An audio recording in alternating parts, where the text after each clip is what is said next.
Welcome to my horse racing channel. My aim is to empower you to make better informed choices. I should say at the outset that I'm not a tipster. I won't be giving you any tips. I want you to become the tipster. And hopefully as you watch my channel, you will be better informed as to what horses to pick and how to pick them, both when you're sitting at home on the sofa and when you go racing. There's various different types of races, and over the course of the weeks and months we'll go through different ones, but obviously coming up at the moment is Ascot, and I'll point you in the right direction as to what to look for with the Ascot races that are coming up. And what has your involvement with horse racing been over the years? How do you know all the information that you're going to be giving us? Because there's no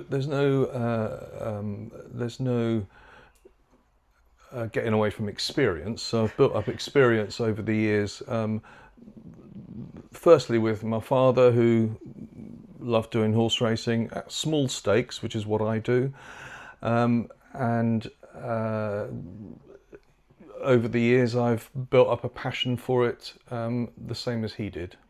Lovely. And if I asked you to give me more information, what's the first thing that you'd want to tell people about if they're going horse racing, maybe to Ascot for the first time? Okay, not so much Ascot, but any horse racing. The first thing you're going to look at is the race card. So the first thing that I'm going to say as the first thing that you should look at is the race card and how to read the race card. At Ascot, you're going to get much better quality races than you do day-to-day racing, but nevertheless you still need to approach it more or less in the same way. Okay, so just talking about race cards, if you're looking at horse racing from home, you'll find those online. The race cards at something like the Racing Post, for example. Where do you get a race card if you're actually attending the races? Well, you can do that in 2 or 3 different ways. You can buy a newspaper, providing you buy the right one. It's going to show you all of the race cards in it, because they don't all do that. Or you can buy a race card at the races, or you can print them off the internet as well at sites like At the Races. They allow you to print it off.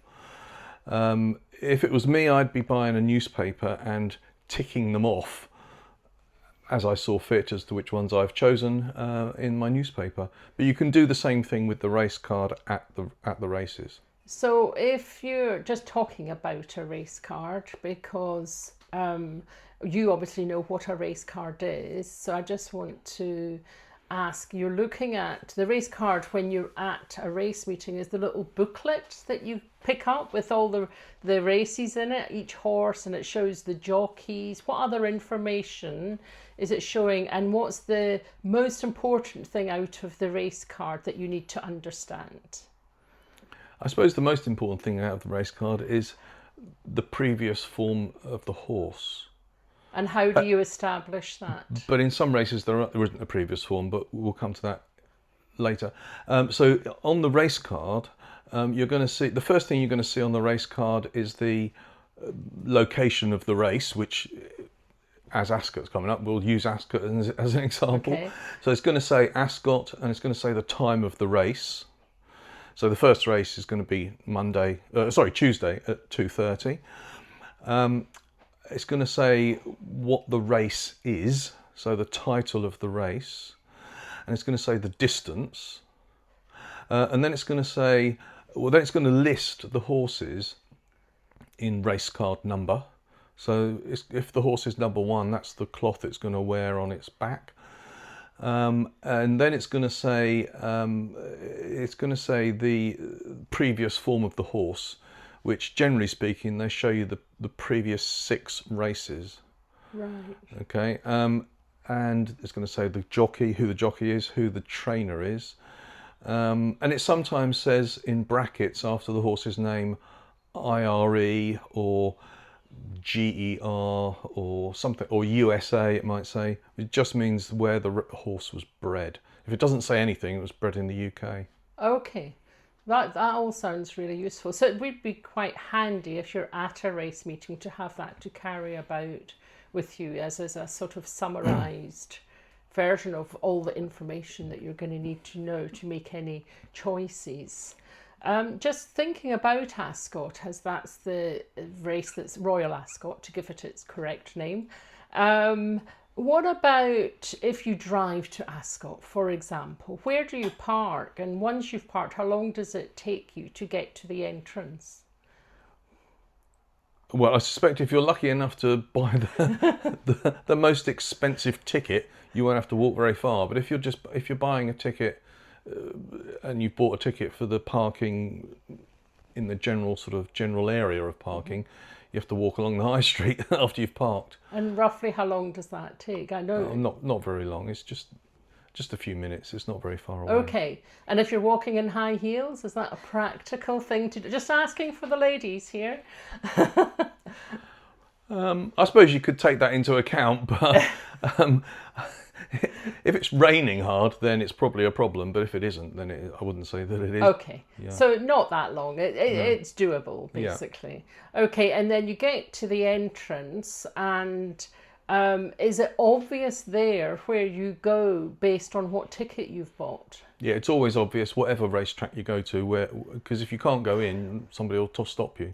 And just to clarify for Ascot, there are a number of different, and they call them enclosures. Yeah. And that's what, if you can just explain a bit about that, what the different enclosures, what rights they give you if based on different types of tickets. Well, you've got the Royal enclosure, which are unlikely to get in. There's I think it's called the Queen Anne enclosure. I think that's what it's called. Okay. And there's Tattersalls, and there's also Ascot Heath. You can go on the Heath with a bus, a coach type of thing, but I don't know how much that is or how much it differs from. I'm suspecting that's the lowest one. So that's the best budget option, because it sounds like yeah, it is, yes. Yeah, by Ascot Heath, you're not actually getting entry into the race course itself. You're watching it from the outskirts. Is that the sort of thing that's happening? I wouldn't call it outskirts. I would call it the sort of inner enclosure of Ascot Heath. Okay, fair enough. That sounds like a more budget option. And what about, so you've walked, let's say they're new to the races, you've walked through, established which enclosure you're in. What are the things you would do first once you actually get in through the gates? Yeah, I'd establish a base where you're hopefully going to. If you're with more than one person, you can establish a base as to where you're going to sit. First of all, the first thing I'd do is find the toilets where they are. I'd find the nearest tote betting facility, and I'd work out where I was in relation to any bookies on site. Yeah. Now, I know that you've said up front, this is not about giving any betting tips or encouraging people to gamble, but people will go to the races and just want to flutter and just to see how they do. So what's the difference between, you mentioned the tote and you've mentioned on-course bookies. What's the difference between them? Well, the difference between them is that if you were to be putting a bet on with an on-course bookie, you're going to take a price at the point of view of you putting the bet on. So if the price of the horse is 4-1 and you put £10 on it and the horse wins, you're going to get £50 back, because obviously you're going to get your £10 back plus 4-1. So you know what you're going to get back at the time. With the tote, you don't know that exactly. You can get a rough idea, but you don't know it. So if you put £10 on with the tote on this mythical 4-1 horse with the bookie, it could go off. The horse could be backed a lot, and it could go off at 5-2 or 2-1. It could go off, let's say. In which case, with the tote, you still don't know what you're going to get back until the end of the race. But in my example there, you would have done better to have backed it with the bookie rather than the tote, because the horse has been backed. The difference is if the horse drifts in the betting, you're going to get you potentially would get a higher return with the tote. Okay. Only potentially. It's not an exact science. Okay, that's all helpful. And because it's the name is Royal Ascot, can you just tell me what the expectations might be of anyone if they're hoping to get a glimpse of the royal procession? So what's sort of the timing of when that might happen? The Royal Procession, it's normally something like 40 minutes before the first race, so something like 10 to 2. The gates from where they are will be opened, and they go down the course, and Okay. for 2, 3, 4 furlongs from the winning post, Okay. the course is lined with, well, police officers and security, but by the public as well, and you can see them. But presumably, if you sat in the grandstands and possibly had binoculars, you could get a view from up above of what's actually going on if you couldn't get close. You could, but what that ticket is, I don't know. You'd be paying Okay. quite a lot maybe for that ticket. Yeah. Okay. And just talking about Ascot for this year, Royal Ascot for this year, would there still be tickets available at this point, bearing in mind it's only a few days away now? Well, I have seen anecdotally that certain days, including the Saturday, for instance, is sold out in all enclosures. Okay. That doesn't mean to say that it's sold out in all enclosures on other days, but I suspect the ones that aren't sold out are quite expensive. And just we're talking about Ascot for this year, but let's say somebody has come across this video and they're thinking to themselves, oh, I'd like to do that next year. When are the tickets for next year generally released? Right, I think it's something like a matter of 2, 3 months after the end of this year. I think it is. Okay, so if we're planning ahead, if you're thinking of maybe a big family celebration next year, something significant, and you think, oh, I've always wanted to go to Ascot, that would then be the timing to start thinking about that? Could be, but I'd look at your budget as well, because if you wanted to go for, let's say, the Royal Ascot experience, then you're going to need a relatively big budget, because the ladies are going to want to wear, let's say, a decent dress, and the men maybe want to wear top hat and tails, or even a new suit. So it's not cheap. But if you were to go to Ascot Heath sort of thing, then that would be a more budget friendly option. Okay, so